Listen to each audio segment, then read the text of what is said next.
What is it, James? Jack the Ripper. No!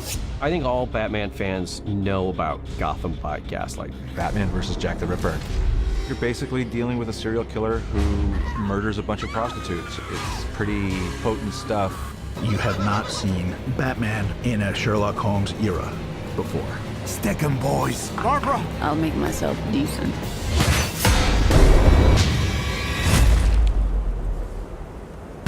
Bat! Mike Mignola was a real breath of fresh air. He does comics that appear in color, but his stuff is all about contrast. The deepest blacks and the brightest whites. It's so dark, and so much about it graphically is what you don't see and what you don't know.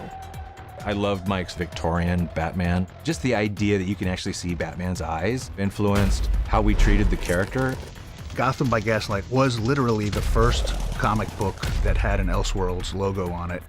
DC's got a tradition of doing what they used to call imaginary stories. You didn't have to live with the continuity that we were establishing in the real universe. I tend to think of it as like watching an old episode of Gilligan's Island, where Gilligan would have like a dream, and it's like, oh, well, the professor is Sherlock Holmes, and Gilligan is Jekyll and Hyde. Master Harvey Dent. Ivy, the plant lady. James? Stay inside, Barbara. Selina's the most amazing gal, Bruce. I think it was important to have Selina be a proactive investigator in a world where the expectations for women are very small.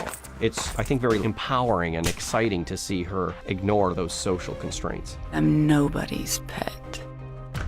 And may you select few truly enjoy this special preview of the Gotham World's Fair. When you think of Victorian London, the fog and the smoke and the new industrialization, it all echoes Gotham City with its Gothic, soaring cathedral buildings and gargoyles on every gutter of every building. It's so evocative of everything that kind of makes Batman who he is, the Sherlock Holmesiness of it. Cheap paper with no watermark. The hand is that of a man with some education disguised to look like a man with none. We really expanded on the initial idea. All the rules go out the window at a certain point during the movie. I mean, if you think you've seen it all as far as Batman is concerned, you haven't. Because you're gonna see this and then you'll say, ah, now I've seen it all. Until the next Elseworld we do.